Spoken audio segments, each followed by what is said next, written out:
तो हेलो दोस्तों तेलुगु इंडस्ट्री की तरफ से एक क्राइम मिस्ट्री और थ्रिलर शो आया है सोनी लिव पर बृंदा नाम से, starring Trisha Krishnan, Ravindar Vijay and Indrajith Sukumaran in lead role. जिसके सारे एपिसोड मैंने देखकर खत्म कर लिए हैं। तो कैसी है ये सीरीज, आइए थोड़ी बात करते हैं। क्या ये सीरीज आपको एंटरटेन करती है? हाँ। क्या ये सीरीज बिंज वॉच है? हाँ। और क्या इस सीरीज के लिए अपना कीमती टाइम देना वर्थ है भी या नहीं?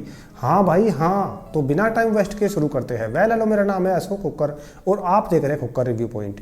बात करें इस सीरीज की स्टोरी लाइन की दोस्तों, बिना स्पॉइलर के बस यही कहूँगा कि कहानी टेक प्लेस करती है एक गांव के अंदर, जहां पर बृंदा नाम की एक सब इंस्पेक्टर है जिसने हाल ही में अभी 3 महीने पहले ही पुलिस डिपार्टमेंट ज्वाइन किया है और पुलिस स्टेशन में सब उसको अंडर एस्टिमेट ही कर रहे हैं भाई साहब। लेकिन कहानी में ट्विस्ट तब आता है जब वहां पर एक के बाद एक मर्डर होने लगते हैं। भाई साहब उस गाँव में एक सीरियल किलर आ चुका है और भाई जब इतना बड़ा क्राइम है तो पुलिस भी होगी और फिर इस केस की इन्वेस्टिगेशन बृंदा के हाथ में लग जाती है। और उसके बाद कहानी में किस किस तरह की चीजें यहाँ पर देखने को मिलेंगी। क्या बृंदा इस केस की गुत्थी को सुलझा पाएगी और आखिरकार उस सीरियल किलर का ये मर्डर करने के पीछे की असली वजह क्या है? अगर आप ये सब जानने के इच्छुक हो तो भाई आप सोनी लिव की तरफ जा सकते हो। सीरीज में टोटल 8 एपिसोड है जिनकी लेंथ 40 से 45 मिनट वेरी करती है, यानी कि पूरी सीरीज को निपटाने के लिए आपको लगभग 5 घंटे का बलिदान देना पड़ेगा। अब अगर एक लाइन में मुझे इस सीरीज का रिव्यू करना हो तो बस मैं यही कहूंगा कि यह एक अच्छा शो लगा मुझे। परफॉर्मेंस की बात करें तो देखो भाई, त्रिशा मैम इस शो को लीड कर रही है और उनकी ये डेब्यू सीरीज है। भाई साहब इस सीरीज से वो OTT में डेब्यू कर रही है और भाई साहब उनका काम देखकर बस आप यही बोलोगे कि भाई वाह क्या काम किया यार बंदी ने, मजा ही आ गया। भाई साहब चाहे उनके फैमिली इमोशन सीन हो या फिर उनका पुलिस वाला फेज हो, सब में वो पूरी तरीके से फिट हो रही थी। दोस्तों ये कहना भी गलत नहीं होगा कि उन्होंने अपना 100% दिया है, इसमें कोई डाउट नहीं है। पूरे के पूरे शो को उन्होंने अपने कंधे पर उठा रखा है, जिसको वो क्लाइमैक्स तक खींच के ले जाने में कामयाब भी हो जाती है। Excellent performance. इनके अलावा रविंदर विजय यहाँ पर देखने को मिलेंगे जिनका काम अच्छा था और पुलिस का जो रोल है ना उनके ऊपर काफी जचता भी है भाई साहब। और दोस्तों इन सब के अलावा इंद्रजीत सुकुमारन यहाँ पर देखने को मिलेंगे जो कि पृथ्वीराज सुकुमारन सर के बड़े भाई है और भाई साहब उनका काम काफी ज्यादा अच्छा लगा मुझे। और दोस्तों इस सीरीज में जितनी भी सपोर्टिंग कास्ट है ना भाई, सबका काम अपने लेवल पर बहुत अच्छा लगा मुझे। स्पेशली जो किलर है ना जिसने ठाकुर का रोल प्ले किया है, भाई साहब क्या एक्टिंग की यार बंदे ने, मजा ही आ गया उसको देखकर। यानी कि परफॉर्मेंस वाइज इस सीरीज से आपको कोई भी दिक्कत होने वाली नहीं है।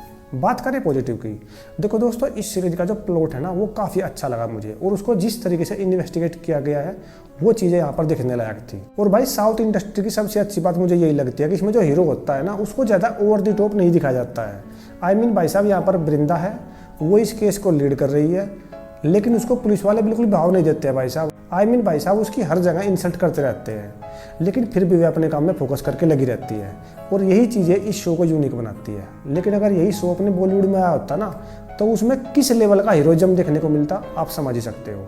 सीरीज की सिनेमाटोग्राफी काफ़ी अच्छी है, प्रोडक्शन वैल्यू यहाँ पर डिसेंट देखने को मिलेगा आपको। और दोस्तों इस सीरीज की जो हिंदी डबिंग है ना वो भी बेहतरीन तरीके से की गई है। और दोस्तों इस शो में कोई भी एजेंडा देखने को नहीं मिलेगा आपको। और दोस्तों सबसे कमाल की बात तो ये है कि यहाँ पर कहानी को पूरे तरीके से सीजन 1 में ही खत्म कर दिया गया है, सीजन 2 की कोई नीड ही नहीं है भाई साहब। बात करें नेगेटिव की, देखो भाई अगर आप एक नॉर्मल ऑडियंस हो ना तो आपको इस शो में मजा आने वाला है, ये मेरी गारंटी है। लेकिन अगर आप एक प्रो ऑडियंस हो, आप बहुत ज़्यादा कंटेंट कंज्यूम करते हो तो यार आप इस शो को पहले प्रेडिक्ट कर लोगे कि भाई क्लाइमैक्स में क्या ही होने वाला है। भाई साहब मुझे कई बार ऐसा लगने लगा था कि यार आनंद ही सत्य है, तो फिर ये लोग इतनी मेहनत क्यों कर रहे हैं उसको ढूंढने के लिए। और भाई इसका जो क्लाइमैक्स है ना उसको भी थोड़ा जल्दीबाजी में खत्म कर दिया गया है। सीरीज के CGI VFX बिल्कुल पुअर थे, इसमें काफ़ी सारे जो सीन्स थे ना वो बिल्कुल नकली फील हो रहे थे भाई साहब। स्पेशली जब वो बस जो है ना तालाब में गिरती है ऊपर से, वो सीन तो बिल्कुल पुअर लग रहा था। और दोस्तों सबसे बड़ी कमी मुझे ये लगी है इस शो के अंदर कि जो सीरियल किलर है ना, जो ठाकुर है, जब तक वो जिंदा था तब तक इस शो में काफ़ी ज़्यादा इंटरेस्ट बन रहा था और इसको देखने में मज़ा आ रहा था भाई साहब ठीक ठाक। लेकिन उसके मरने के बाद आपको ऐसा लगेगा कि भाई बस करो यार, अब और इन्वेस्टिगेट मत करो यार, खत्म करते हैं इस शो को। यानी कि सीरीज की लेंथ भी थोड़ी ज़्यादा फील हो रही थी मेरे ख्याल से। इसको अगर 6 एपिसोड में रखते ना तो ज़्यादा अच्छा रहता। दोस्तों बातें तो और भी है करने के लिए, लेकिन अगर सब कुछ बोलूँगा तो सीरीज स्पॉइल तो हो जाएगी, वीडियो भी काफ़ी ज़्यादा लंबा हो जाएगा।